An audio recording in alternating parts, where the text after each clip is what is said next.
अभी जो वर्गीकरण इन्होंने किया है, करने वाले लोग ये 90% के दुश्मन लोग हैं। आज बताओ 75 साल में उधर भागीदारी है क्या? कहीं झाड़ू मारने के लिए भागीदारी है, और उसमें क्यों नहीं भागीदारी है? जहाँ से ये देश चल रहा है, ना कारपोरेट सेक्टर में, ना जुडिशनरी में, ना ब्यूरोक्रेसी में, ना प्रेस मीडिया में, तो क्या होता है, जो पावर रहा वो कैसा भी चलाएगा। आप शर्म नहीं आती? हम क्या मांगते थे बेटा, हमें मेहनत का एजुकेशन दो, हमारी मेहनत की नौकरी दो और स्वाभिमान से जीने दो। सब खत्म कर दिया, एजुकेशन खत्म, नौकरी खत्म, आज भूखे मरने की नौबत लाई। आप कितने होशियार हो, अभी भूल जाओ होशियारी। नमस्कार, मैं आपके साथ पूजा, आप देख रहे हैं रेड चिली लाइव। इस वक्त मैं जंतर मंतर पर मौजूद हूँ। तमाम लोग यहाँ पर जो है प्रोटेस्ट करने आए थे, लेकिन उनको खास तरीके से अब प्रोटेस्ट करने नहीं दिया गया। बताया जा रहा है यहाँ पर चंद्रशेखर आज़ाद भी आए थे, लेकिन ज़्यादा देर रुके नहीं। ये आरक्षण में जो वर्गीकरण किया गया है, जो 1 अगस्त को फैसला आया था, उसके खिलाफ यहाँ पर तमाम लोग उतरे थे और सड़कों पे दिखाई दे रहे हैं। हमने इसके नज़ारे टीवी मीडिया पर भी देखे कि जिस तरीके से राजस्थान दौसा में हो रहा था, और फिर हमने देखा बिहार में भी, तो यहाँ दिल्ली में भी इसका प्रभाव देखने को मिला है। कुछ लोग यहाँ पर अभी मौजूद हैं, उनसे बात करेंगे और उनसे जानेंगे कि क्या कुछ रहा। सर, यहाँ पर आप लोग आए, कितनी तादाद में? सबसे पहले ये बताइए, आप लोग थे? बेटा मैं बताना चाहता हूँ, कम से कम 10,000 के ऊपर ही लोग रहे होंगे, और ये दिन भर चलते रहा। मैं सवेरे 9:30 बजे आया हूँ, जब से ये काम चल रहा है, आ रहे जा रहे, आ रहे जा रहे। तो आपको बताना चाहता हूँ कि अभी जनता ये जो है ना, क्योंकि हमारे देश में नेट आया है 2014 के बाद में, तो net is equal to 21 century. और हम इसके पहले तथागत गौतम बुद्ध ये महामानव हो गए, उस टाइम में भी हम साइंटिफिक थिंकिंग में थे। उसका एग्जाम्पल जोधपुर का राजा राणा प्रताप का रजवाड़ा देख लेना, आज का आर्किटेक्ट भी नहीं बना सकता है। और बुद्ध के टाइम में, अशोका के टाइम के अजंता बेडूर, वो इतने बड़े हम टैलेंटेड थे। तो देखिए, 2 महामानव होके गए। हमारे यहाँ के जो भी लोग बाहर जाते बोलते बुद्ध के देश से आया है। तो मैं अभी आपको और वर्ल्ड का मैं एग्जांपल देना। कहाँ से आए? मैं पुणे से कांशीराम जी के ऑफिस से रिटायर हुआ हूँ। पूना से आए हैं आप? हाँ, दिल्ली? हाँ, मैं भी इंजीनियर था, और मैंने कसम खाई है, जब तक मेरी जान में जान है, संविधान, क्योंकि बाबा साहब ने बोला है, अन्याय करने वाले से अन्याय सहन करने वाला पापी है। और ये बोला है, मुझे पढ़े लिखे लोगों ने धोखा दिया। 100 दिन भेड़ बकरे के समान जीने से एक दिन शेर के समान जियो। और जब तक के ये आतंकी, बलात्कारी, खूनी आरे लोगों के हाथ में संविधान रहेगा, तब तक के आपको न्याय नहीं मिलेगा। लेकिन शेर के समान जी पा रहे हैं? हम शेर बन गए अभी। सुन लो, सवाल तो यही है, शेर के समान जी पा रहे हैं क्या? शेर के समान बाबा साहब ने बोला था, जो शेरनी का दूध पिया वो डकारे का मैंने पिया हूँ। और मैं सुप्रीम कोर्ट को देशद्रोही बोलता हूँ, चैलेंज करता हूँ। 8 महीने से किसी के बाप की हिम्मत नहीं हो रही है। अभी मैं आपको बताना चाहता हूँ, जो महामानव हो गए 2, और वर्ल्ड की बात करता हूँ मैं, जिस वर्ल्ड में इन महामानव के विचार से चल रहा है, मतलब कोई भी कंट्री में जब एक मेंबर चुना जाता है, जिसको हेड कहते हैं, उसके बॉडी होती है, वो उस देश के डेवलपमेंट के लिए कहाँ पे 2 साल में, कोई 4 साल में, कोई 3 साल में, कोई 5 साल में, हमारे यहाँ 5 साल में होता है। उसका ड्यूटी होता है कि उस देश का डेवलपमेंट करना। डेवलपमेंट करना मतलब 21वीं सदी में सबसे पहले एजुकेशन इम्पॉर्टेंट, उस देश का यूथ का, वो साइंस और मैथ से, क्योंकि 21वीं सदी में है। मैं आपकी बात से सहमत हूँ, लेकिन हमारे समाज में ये दिक्कत है कि दलित समाज जो है वो सबसे ज़्यादा मंदिरों में लाइन लगा के भागने लगता है। तो वो इसी का भी बताता हूँ ना बेटा। पहले मैंने महामानव की डेफिनेशन आधा सेकंड में, आधा मिनट में ख़त्म करता हूँ मैं। तो वो देश सबसे पहले उस देश के यूथ को एजुकेशन देता है, और पेट भरने के लिए एम्प्लॉयमेंट डेवलप करता है, और ट्रीटमेंट। लेकिन हमारे देश में देखो, जो महामानव के से वर्ल्ड आगे जा रहा है विचार से, हमारे देश में क्या चल रहा है बेटा 75 साल में, वो बता देता। मैं आपका सवाल का क्वेश्चन आंसर दे देगा। देखो, आज 75 साल हो गए। 75 साल होने के बाद में मेरा विश्वगुरु कहता है कि 85 करोड़ लोग ये 5 किलो से जी रहे। इसका मतलब वो जानवर का जीवन जी रहे। 85 करोड़ में हम 130 करोड़ है SC ST OBC के, ये 125 करोड़ है, 70% जानवर हो गए। उसके बाद में 25 करोड़ बचे, 25 या 30 करोड़ बचे। हमारा प्राइम मिनिस्टर कहता है, चलो रे ताली थाली बचाने, डॉक्टर, इंजीनियर, साइंटिस्ट जा रहे, हम मानसिक गुलाम है। उसके बाद में वो कहता है 21वीं सदी में, चलो रे आपके माँ बाप से बड़ा पत्थर है, ये जा रहे। तो आप मानसिक गुलाम हो, ये भी बता देता मैं। देख लो, हमारे देश का हिस्ट्री 5000 साल हो गया। हमारी माँ बहन को जिंदा जलाया जाति व्यवस्था बना के, और जाति व्यवस्था बनाने वाले इधर ही बैठे नागपुर के ग्राउंड के ऊपर। तो देख लीजिए, अब मैं बता देता हूँ, आप मानसिक गुलाम हो। देखो आपके घर में बच्चा पैदा हुआ, कौन बताता है? वो जो आया है आर्या, वो बताता है कि आप 90% राक्षसगण हो। लड़का हुआ ये रखो, लड़की हुआ बी रखो। आपके घर में कैलेंडर बना है, आज ये खाना है, ये कपड़े पहनना है और बाबा जी को लाके दो दक्षिणा। आप कितने भी पढ़े लिखे, आपका इंटरव्यू रिटर्न में आप पास हो गए, आपका परसेंट वही लेगा और मरने के बाद कितने बार जलाना है वही बताते हैं भगवान का। तो मेरा इनको क्वेश्चन है, 3 क्वेश्चन। वर्ल्ड के अंदर में ऐसा कोई ब्रह्मा पैदा होगा? क्योंकि 10वां जो राजा था पुरुदत्त मौर्य का, उसका कपट विद्या से खून ये पुष्पशुंग ने किया। ये आर्य बलात्कारी खूनी लोग जो बाहर से आए हुए, और उसके बाद में इन्होंने जाति व्यवस्था बनाई और क्या कहा? ब्रह्मा के मुँह से ब्राह्मण, बाहों से क्षत्रिय, वैश्य, और हमारे 6,500 जाति बना के क्या कहा? आपने पढ़ाई नहीं करना है, पढ़ोगे थे, और हमारे माँ बहन का भोग यही करेंगे क्योंकि ये बैचलर है। बहुत कुछ लिखा मनुष्य में। हाँ, और ऐसे तरह चलते रहा।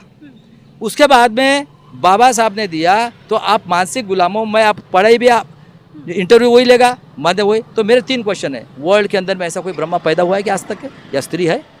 वर्ल्ड के अंदर में काला गोरा हुआ कहाँ पे? अमेरिका में। उन्होंने ओबामा साहब को 2 बार प्रेसिडेंट बनाया 400 साल में। वर्ल्ड में कोई कुत्ता बिल्ली पैदा उससे होता है? जातियाँ तो उसकी होती है। वर्ल्ड के अंदर में इंसान को जीने के लिए 3 चीज़ की जो अन्न वस्त्र, अनाज इतना फेंक देते हैं और 85 करोड़ तो 5 किलो जी रहे। और मेरे खेती वाले भाई का बिल पास हो गया तो ये तो 85 करोड़ मर जाएंगे। उसके बाद में वर्ल्ड के अंदर में ये देख लीजिए कि बाबा साहब ने 32 डिग्री ली और 4 PhD से स्वाभिमान से जीने का मैं बताया। उनसे वर्ल्ड आगे जा रहा है उनके विचार से, मानवतावादी। और आज देखिए जो एकमत का अधिकार दिया था बाबा साहब ने, एजुकेशन, नौकरी, हेल्थ, वो इन्होंने ख़त्म करके मशीन में डाल दिया है। हमारा दोनों अधिकार खत्म हो गए। ईवीएम के लिए भी इतना हंगामा किया, लेकिन उसका भी कुछ असर नहीं हुआ। हो ईवीएम सही रहा है, आप इसके लिए भी हंगामा कर रहे हैं, आपको ज़्यादा देर प्रोटेस्ट करने की वो नहीं दी जाती। आपने भारत बंद का ऐलान किया, आह्वान किया, आपने बैठ के वहाँ से जितने भी आपके नेतागण हैं उन लोगों ने आह्वान किया, वो सड़कों पे दिखे नहीं। आप लोग दिख रहे हैं और ज़्यादा तादाद में भी नहीं दिख रहे हैं। सुन लीजिए, अभी आपने बोला ना, तो अभी मैं सच्चाई बताता हूँ। 2019 से 19 लाख मशीन 20 से गायब है। फ्रॉड इलेक्शन 19 का हुआ। अभी मैं 24 की बात करता हूँ। जो चीफ जस्टिस साहब, जिसका नाम है भूषण गवई, जनवरी में वोट लिए, उन्होंने इलेक्शन में बोला कि भाई साहब आप वीवीपैट की पर्ची हर एक को देना है, वो बक्से में डालेगा, उसका काउंटिंग होगा। लेकिन देशद्रोही खन्ना साहब और दत्ता साहब, इन्होंने उनको 24 अप्रैल को बुलाया, जबकि उसका डेट 19 को बुलाया था गवई साहब ने। क्या बोलते? भाई इलेक्शन कमिश्नर आ जाओ, वीवीपैट की पर्ची सबको देना है। क्या बोलता है? अरे वो ATM की पावती जैसे होती है उसका इंक निकल जाता। अच्छा, आप लोगों को भरोसा नहीं है। फिर बोलता है सेकंड वाला और थर्ड वाला रिकाउंटिंग करेगा। और SLU सिंबल लोडिंग यूनिट, इसका भी आप टेक्निकली चेक कर सकते हो। और 24 ईवीएम का मुद्दा रहा, लेकिन अभी अरे 2 मिनट तो सुन लो। और उसके बाद में इलेक्शन हुआ था, देखो वोटर लिस्ट से लेकर कितने लोगों ने वोटिंग किया वो भी नहीं बता रहा है वो, काउंटिंग तक, ऐसे उसके बाद में उसका आइडेंटिफिकेशन नंबर तक, और काउंटिंग में से लेकर देखो 165 जगह सीट पे 2000 मत से कम है, 100 सीट पे 89 सीट पे 1000 मत से कम है। बहुत सी तो ये चीजें पूरा सामने आई। ADR भी कह रहे हैं 538 जगह पे अभी तक कंप्लीट नहीं हुआ है। हाँ। ये प्राइम मिनिस्टर अभी तक बहुमत सिद्ध नहीं किया है अभी भी। तो मैं अभी अपने पॉइंट पे आता हूँ, तो आप देख लीजिए। तो किसकी कमी है इसके पीछे? मैं बताता हूँ ना, देखो ये जो कारपोरेट सेक्टर, जुडिशनरी, ब्यूरोक्रेसी और प्रेस मीडिया, कारपोरेट सेक्टर में कितने बैकवर्ड क्लास के लोग हैं बेटा? कोई नहीं है। जुडिशनरी में 100% ब्राह्मण और हायर कास्ट के बैठे हुए, ब्यूरोक्रेसी में 80% मोर देन वही बैठे हुए, IAS ऑफिसर, कलेक्टर, और प्रेस मीडिया में तो है ही नहीं, गोदी मीडिया। तो अब हमारे आवाज़ उठाने वाला कोई नहीं है। लेकिन आज आप जैसे सोशल मीडिया में होने से आज हमारी आवाज़ उठ रही है और समाज जग गया है। और ये चारों के चारों देशद्रोही है। सुप्रीम कोर्ट देखो, मेरे महाराष्ट्र में जज लोया को मारा, वो अपने भाई को जानवर समझते, उसका इंक्वायरी नहीं कर रहे। महाराष्ट्र में हेमंत करकर को मारा, जो गोली लगी है ना वो इंडियन गोली लगी है, वो हमारे मुशर्रफ साहब ने लिखा है हु किल हेमंत करकर है, और हु किल जज लोया, ये निरंजन टकले लोग। अभी आज की हम बात करेंगे, क्योंकि लोग जानना चाह रहे हैं कि आप लोग जो है वर्गीकरण के लिए यहाँ पर उतरे, उसमें क्या दिक्कतें हैं, क्या परेशानियाँ हैं? सुन लो, अभी जो वर्गीकरण इन्होंने किया है, करने वाले लोग ये 90% के दुश्मन लोग हैं। आज बताओ 75 साल में उधर भागीदारी है क्या? कहीं झाड़ू मारने के लिए भागीदारी है, और उसमें क्यों नहीं भागीदारी है? जहाँ से ये देश चल रहा है, ना कारपोरेट सेक्टर में, ना जुडिशनरी में, ना ब्यूरोक्रेसी में, ना प्रेस मीडिया में। तो क्या होता है, जो पावर रहा वो कैसा भी चलाएगा। आपने देखा है कि लैटरल एंट्री अपने आप ये कर रहे, दाऊसा कॉलेज वो बोलेंगे उसको होगा। हमारे बेटी अध्यक्ष साहब की बेटी डायरेक्ट, काफी लोग तो सही बता रहे हैं कि सुन लो, वर्गीकरण हो रहा है सुन आरक्षण लो, में, सुन क्रीमी लो, लेयर में सुन आएंगे। लो, तो ये वर्गीकरण किसके लिए करे वो भी बता देता। अभी जैसा मैं हूँ, मैं थोड़ा सा पढ़ा लिखा और बाबा साहब के विचार से प्रेरित हूँ, तो मेरे को क्रिमिनल में आ गया तो मैं ओपन में भी नहीं जा सकता और कास्ट में भी नहीं आ सकता। तो अभी क्या करेंगे ये, वैसे CCNRC में प्रॉपर्टी काउंट करके मेरे को दुबला बनाएंगे और 85 करोड़ का वोटिंग लेके वोट कम करना है इनको। खेती वालों को मार दिया, अमनापुर डपुर देके, मणिपुर में ये हो रहा है। तो इनको अभी प्लानिंग है कि हम लोग जो है, हम लोगों को ख़त्म करना है। मतलब हम 50% उधर भी नहीं जा सकते कास्ट में, सही बात है। अच्छा, ये जो गरीब लोग हैं, इनके पास 2 टाइम की रोटी के लिए पैसा नहीं, 85 करोड़। तो ये आज बताओ, डॉक्टर पढ़ने के लिए कम से कम 50 लाख तो चाहिए ना, है क्या इनके पास? आज ST का एक भी लड़का नहीं है IIT में 75 साल के बाद में, तो क्या वर्गीकरण कर रहे हो आप? और इनकी ठेकेदारी है, पहले इनके ग्रैंडफादर, फिर इनके बेटा, फिर पोता। हाँ, तो ये इनजस्टिस नहीं हो रहा है? और 75 साल हो गया आज, ये सब खत्म करके हमको गुलाम बनाना चाहता है। लेकिन मैं चीफ जस्टिस चंद्रचूड़ साहब, उसके बाद मेरी बहन मुर्मू जी को बताना चाहता हूँ, ये मत भूलना है, आप ह्यूमैनिटी पे आ जाओ, उतर जाओ। ये भीमा कोरेगांव महाराष्ट्र में हो गए, अब हम गुलाम नहीं हो गए। स्वाभिमान के लिए और संविधान के लिए मर मिटने के लिए तैयार है। यहूदी हो और आतंकवादी हो, RSS भागवत, अभी भी माफी मांग ले, उसमें भलाई है। मर मिटने को तैयार है, क्या उम्र है आपकी? बिल्कुल बिल्कुल, जवान युवा तो घर पे बैठ के वो उनसे कुछ नहीं है। मैं शेरनी का दूध पिया हूँ, 8 महीने से चिल्ला रहा हूँ, किसी के बाप की हिम्मत नहीं और सुप्रीम कोर्ट को मुझे बुला दे की, क्योंकि सच्चाई है। और वर्ल्ड को बता रहा हूँ मैं, ये यहूदी की सबसे पहले जड़ से उखाड़ के फेंको। इजराइल की जैसे पुंगी बजाई, 1.5 करोड़ है ये, 70 लाख वहाँ पे अमेरिका कनाडा में, और ये यहूदी लोग हैं। शर्म नहीं आती? हम क्या मांगते थे बेटा, हमें मेहनत का एजुकेशन दो, हमारी मेहनत की नौकरी दो और स्वाभिमान से जीने दो। सब खत्म कर दिया, एजुकेशन खत्म, नौकरी खत्म, आज भूखे मरने की नौबत लाई। आप कितने होशियार हो, अभी भूल जाओ होशियारी। सबको धर्म का चस्का चढ़ा हुआ है, धर्म चाहिए सबको। धर्म? अरे मुगल आए तो उन्होंने गाली दी है हिंदू करके, ये सुप्रीम कोर्ट ने बोला है 11 दिसंबर 94 को, ये गाली है। और ये क्या, ये हिंदू है? कौन है ये? आर्य नहीं है क्या? OBC बताते हैं प्रधानमंत्री। कौन झूठा OBC? हाँ, 7 क्लास के पास है, MA की डिग्री लाओ ना, बोला दिखाओ ना कहाँ से पैदा हुआ है। तो डिग्री वाला OBC होता है, सब झूठे आदि, झूठा है OBC ही है, मैं आज बोल रहा हूँ। और ये OBC, ये RSS से बना हुआ पुतला है, ये सब RSS की विचारधारा से चल रहा है। और ये लैटरल एंट्री, ये क्या है? हम गुलाम नहीं बनेंगे। आज भी चैलेंज करते हैं भागवत को, मैं भी पैदा हूँ नागपुर में, दिखा दे कहाँ है तो ऐसे औरत और ब्रह्मा।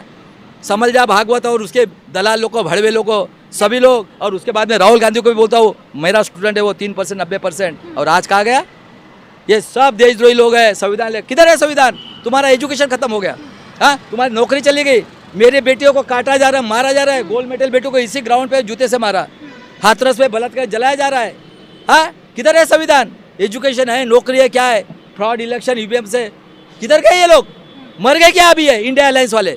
और वो अपना ये तो है, दलाल, अपना यादव, राहुल गांधी गए हैं हाँ, ये दलाल अखिलेश यादव 5 खासदार चाहिए। हाँ, और अपोजिशन लीडर किसको बनाया? पांडे को 2 मेंबर चुन के उसको, ये किसको बेवकूफ़ बना रहे? इनके पास 40 पेंशन है घर में, 5 10 आमदार खासदार, 3 पार्टियाँ, अभी भूलेंगे नहीं। और SC ST OBC के लोगों, अपने समाज के दलाल भड़वे लोग, ग्राम पंचायत, नगर परिषद, कारपोरेशन, आमदार खासदार, ये हराम का पैसा कमाने का धंधा है। और इसमें इनके मोनोपोली है, घरानेशाही, 3 पार्टियाँ, 40 पेंशन। किसका पैसा है बेटा? हमारा है ना, 90% लोगों का। लेकिन आप तो यही चिल्लाते रह जाएंगे, लेकिन करने वाले लोग तो कर ही रहे हैं। देख लो अभी आगे क्या होता है, तो आप देख लो। चैलेंज करता हूँ मैं, चैलेंज कर रहे हैं। बिल्कुल, मैं कह रहा हूँ ना, देशद्रोही है सुप्रीम कोर्ट, लेके जाओ। देशद्रोही क्यों? जज लोहे की क्यों नहीं इंक्वायरी कर रहा है?